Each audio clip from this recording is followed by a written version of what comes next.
சமூக நீதி போராளி, தமிழகத்தின் மூத்த அரசியல் தலைவர், பாட்டாளி மக்கள் கட்சியின் தலைவர், மரியாதைக்குரிய மருத்துவர் ஐயா அவர்களே, பாட்டாளி மக்கள் கட்சி, வன்னியர் சங்கம் உள்ளிட்ட அனைத்து அமைப்புகளின் மாநில, மாவட்ட, ஒன்றிய கிளை நிர்வாகிகளே, உங்கள் அனைவருக்கும் முதற்கண் என் அன்பு கலந்த வணக்கத்தை தெரிவித்துக் கொள்கிறேன். வயது முதிர்ந்தவர் என்பதால் அரசியல் அனுபவத்திலும் வயது முதிர்ந்தவர் நம்முடைய ஐயா அவர்கள். துணிவான தியாகத்திற்கும் ஓய்வறியாத உழைப்புக்கும் எடுத்துக்காட்டாக அன்றும் இன்றும் என்றும் இருப்பவர் நம்முடைய ஐயா அவர்கள். அவருக்கு ஈடாக இணையாக எவரையும் இதுவரை நாம் பார்த்ததில்லை, இனி பார்க்க போவதும் இல்லை. முதிர்ந்த வயதிலும் உடல் தளராமலும் உள்ளத்தின் உறுதி குறையாமலும் அரசியல் களத்தில் துடிப்போடு நிற்கும் அவருக்கு துணை நிற்க வேண்டிய கடமை அவரது மகள் என்ற முறையில் எனக்கு இருக்கிறது.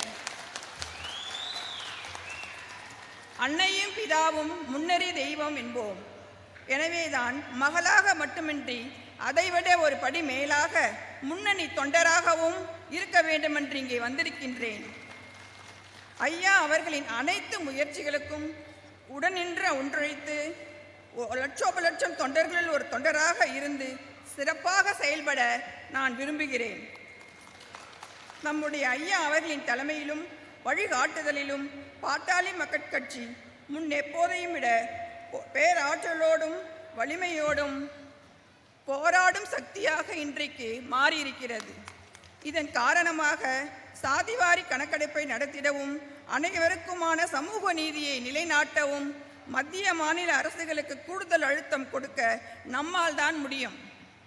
ஐயா அவர்களின் ஒற்றை தலைமையில் அனுபவ வழிகாட்டுதலில் தொடர்ந்து போராடி ஒற்றுமையுடன் போராடி நம்முடைய இலக்குகளை வென்றெடுப்போம். நான் இந்த நம்பிக்கையை உங்களிடம் விதைக்க வேண்டும் என்பதற்காகத்தான் உங்கள் முன்னால் உங்களில் ஒரு தொண்டராக நான் இங்கு நிற்கிறேன் என்று கூறி வாய்ப்பளித்த அனைவருக்கும் நன்றி தெரிவித்து ஐயா அவர்களை வணங்கி நிறைவு செய்கிறேன்.